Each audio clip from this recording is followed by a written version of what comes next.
네, 이번에는 정의당으로 가겠습니다. 총선이 끝나고 나서 정의당도 당 정비에 들어갔고요. 더불어서 총선 결과에 대한 평가 작업도 아주 활발하게 진행을 하고 있는 것 같은데요. 당 지도부 정비 차원에서 가장 먼저 나온 게 새 원내대표를 선출한 겁니다. 배진교 당선인을 새 원내대표로 선출을 했는데요. 자, 그 주인공 전화로 만나보도록 하겠습니다. 나와 계시죠? 네, 반갑습니다. 네, 정의당 안녕하세요. 원내대표 배진교입니다. 네, 네, 원내대표, 반갑습니다. 네, 의원 그 6명 의원이 모여서 그냥 그 만장일치로 추대를 했다고 하던데 맞습니까, 대표님?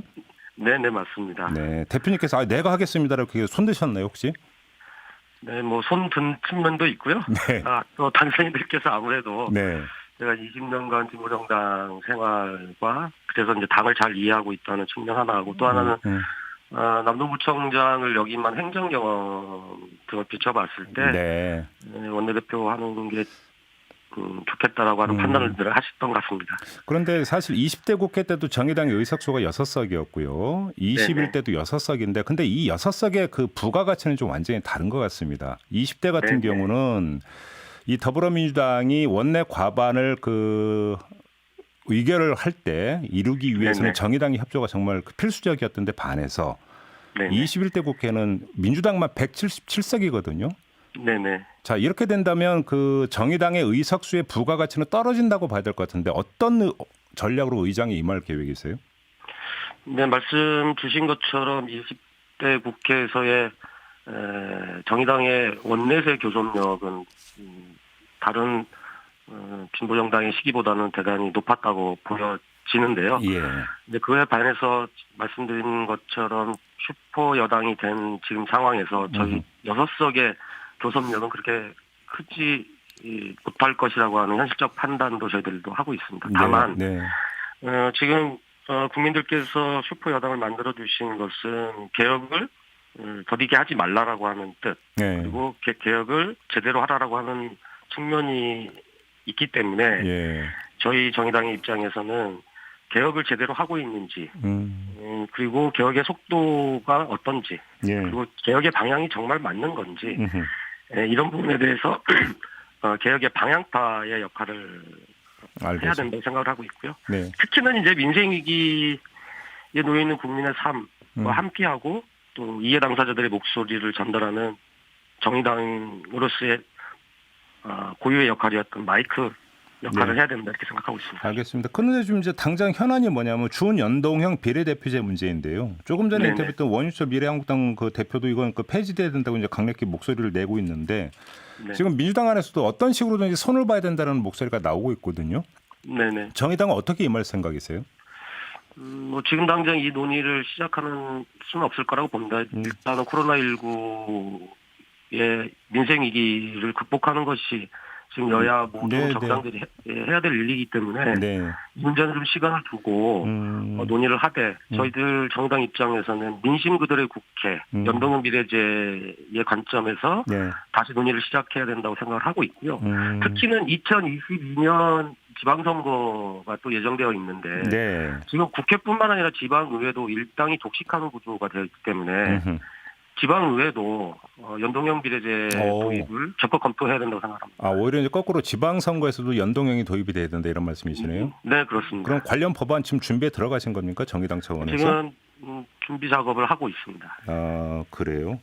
네네. 알겠습니다. 자, 그리고 심상정 대표 임기가 원래는 내년 7월까지인데 네네네. 올 7월로 당겨서 조기에 전당대회를 연다 이런 이야기가 좀 나오고 있고요. 이때 네네. 심상정 대표는 물러나고 이 세대 교체가 이루어질 거다 이런 전망이 나오고 있는데 네네네. 지금 이게 실제로 이런 움직임이 본격적으로 나타나고 있는 건가요? 지금 당 내부 평가들이 진행이 되고 있고 17일 날 당 전국위원회가 예정되어 있는데요. 예. 어쨌든 선거 평가와 함께 당의 혁신과 관련된 논의들이 지금 필요한 시기이고 그런 측면에서 이제 심상정 대표님의 정확한 생각은 아직 저도 이제 듣지는 못했습니다만 예. 일단 당 혁신위를 구성하는 지금 이제 당대회를 개최를 해야 되는 시기여서 7월달에 당대회를 통해서 예. 우리 당이 어떻게 변화할지에 대한 상을 같이 제시하고 예. 거기서 부여되는 혁신위원회가 당의 체질 개선 또는 당의 변화를 어떻게 만들지, 그리고 말씀하신 것처럼 불가피하게 세대 교체는 이루어질 수밖에 없는 상황인데 어떤 리더십으로 교체할 것인지 이런 것들을 논의한 후에 올 하반기쯤 전 당직 선거를 하겠다라고 하는 그런 계획이신 것 같아요. 그러면 저 혁신위원장을 누가 맡는지 이런 얘기까지 아직 진행이 안 된 건가요? 그러면? 네, 어제 시도당 연석회의에서 아마 이제 혁신위를 어떤 내용으로 할 건지, 어떻게 구성할 건지 이런 논의들이 있었던 걸로 알고 있습니다. 알겠습니다. 시간이 많지가 않은데요. 이제 어제 오늘 계속 이제 쏟아지고 있는 이야기가 정의당이 외부 전문가 불러서 평가회도 가졌고 당 내부적으로도 총선 결과에 대한 분석하고 있다는 뉴스가 쏟아지던데. 네네네. 그냥 단순하게 이 총선 결과가 이렇게 나온 가장 결정적인 원인 하나만 뽑는다면 대표님은 어떤 걸 뽑으시겠어요? 저는 국민의 삶 속에 함께하고 있지 못한 것이 가장 큰 패배 원인이었다. 이렇게 평가하는 것이 맞다고 생각합니다. 예. 삶 속에 그러면 함께 하려면 어떻게 해야 되는 걸까요, 정당은? 결국은 20대 국회가 원내에서의 교섭력은 높였을지 몰라도 우리 국민의 고단한 삶 또는 투쟁의 현장에 정의당이 보이지 않았다라고 하는 비판의 목소리가 많았었거든요. 현장성을 좀 잃었다?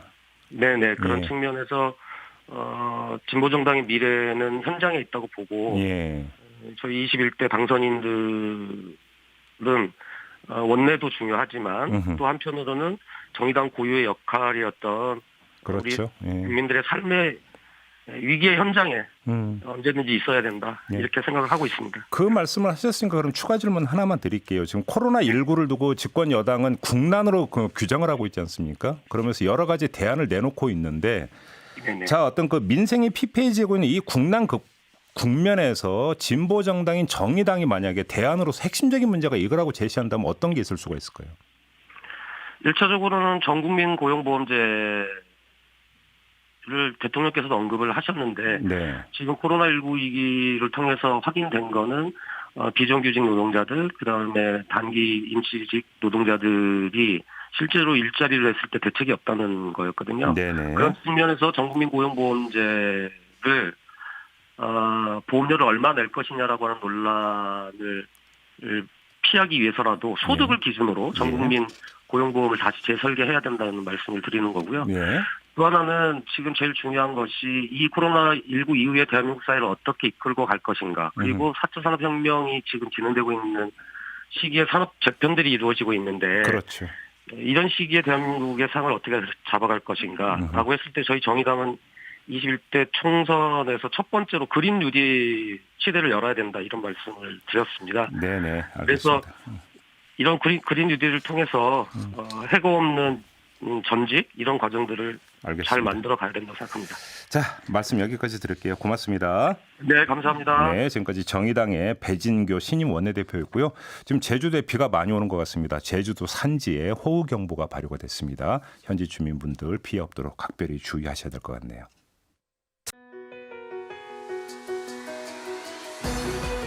이슈의 핵심을 꿰뚫는 예리한 시선, 믿고 듣는 진품 시사 김종배 시선 집중.